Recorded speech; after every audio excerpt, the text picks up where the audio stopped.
ইউটিউবৰ এই বিশাল জগতখনলৈ আপোনালোক সকলোকে স্বাগতম জনাই আজিৰ এই ভিডিঅ'টো আৰম্ভ কৰিবলৈ লৈছোঁ আৰু আজিৰ এই ভিডিঅ'ত মই আপোনালোকক কথা ক'বলৈ আহিছোঁ জিঅ' ফোন 2ৰ বিষয়ে।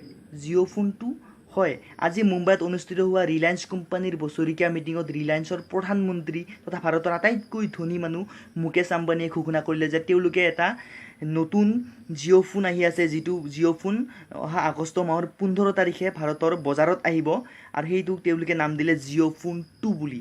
আৰু এই জিঅ' ফোন 2টো আপোনাৰ হাতত বৰ্তমান থকা সেই জিঅ' ফোনটোতকৈ অলপ বেলেগ হ'ব। তেনেহ'লে বলকচোন এই ভিডিঅ'টোত সেই জিঅ' ফোন 2টোৰ বিষয়ে অলপ আলোচনা কৰোঁ।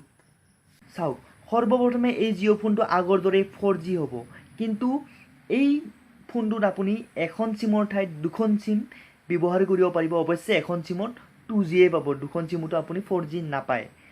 ঠিক সেইদৰে এই ফোনটোৰ সম্পূৰ্ণ আকৃতি সলনি কৰি এই ফোনটোত আপুনি ব্লেকবেৰীৰ এটা আভাস পাব, ব্লেকবেৰী মোবাইলৰ এটা আভাস পাব। অৰ্থাৎ এই ফোনটো ব্লেকবেৰীৰ আকৃতি দিয়া হৈছে আৰু ইয়াৰ যিকেইটা কিপেড সেইকেইটা কোৱাড্ৰি কিপেড কৰা হৈছে আৰু এই ফোনটোৰ ডিছপ্লেখন অলপ ডাঙৰ কৰি 2.4 ইঞ্চিৰ কৰা হৈছে। ঠিক সেইদৰে এই ফোনটোত ৰেম আছে 512 MB আৰু ৰম আছে 4GB, কিন্তু আপুনি ইয়াত 128 GB এখন মেমৰি কাৰ্ডো ইয়াতে ব্যৱহাৰ কৰিব পাৰিব। আৰু ইয়াত নতুনকৈ কেইটামান বস্তু আহিছে, সেইকেইটা হ'ল ৱাইফাই। আপুনি ইয়াত ৱাইফাই ব্যৱহাৰ কৰিব পাৰিব আৰু এটা বস্তু আহিছে NFC, নিয়েৰ ফিল্ড কমিউনিকেশ্যন। এই বস্তুটো বৰ্তমান সময়ৰ বিভিন্ন লেটেষ্ট মোবাইলবোৰতো পোৱা নাযায়, দামী মোবাইলবোৰতো পোৱা নাযায় সকলোকেইটা মোবাইলত, কিন্তু এই মোবাইলটোত সেই সুবিধাটো দিয়া হৈছে।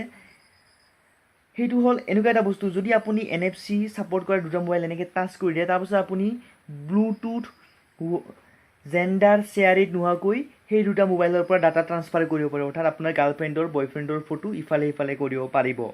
আৰু ইয়াত যিটো অপাৰেটিং ছিষ্টেম দিয়া হৈছে, সেই পুৰণা অপাৰেটিং ছিষ্টেমটোৱে আছে KaiOS, কিন্তু ইয়াক অলপ মডিফাই কৰি ইয়াত ফেচবুক, হোৱাটছএপ আৰু আপুনি চাই থকা ইউটিউবৰ এপছকেইটাও ছাপোৰ্ট কৰিব।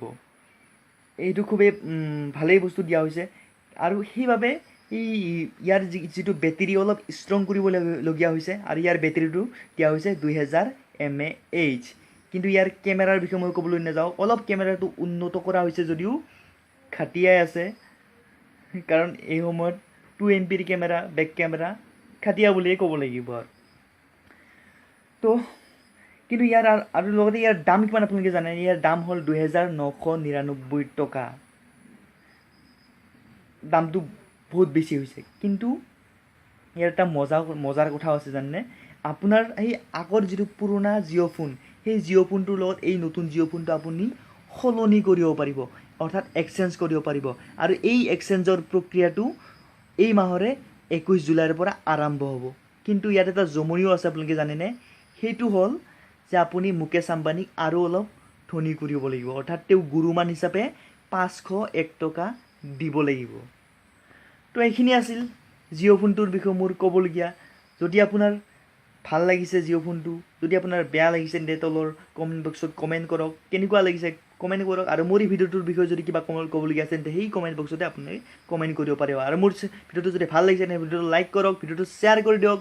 আৰু মোৰ চেনেলটোত এনেধৰণৰ বিভিন্ন ধৰণৰ ভিডিঅ' সৰ্বপ্ৰথমে চাই থাকিবলৈ ছাবস্ক্ৰাইব কৰি দিয়ক, লগতে বেল আইকনটো প্ৰেছ কৰি দিয়ক। তেনেহ'লে আজিলৈ আহিছোঁ। জয় জৱান, জয় কিষাণ, মহিলা কবি, বহুত বহুত সন্মান।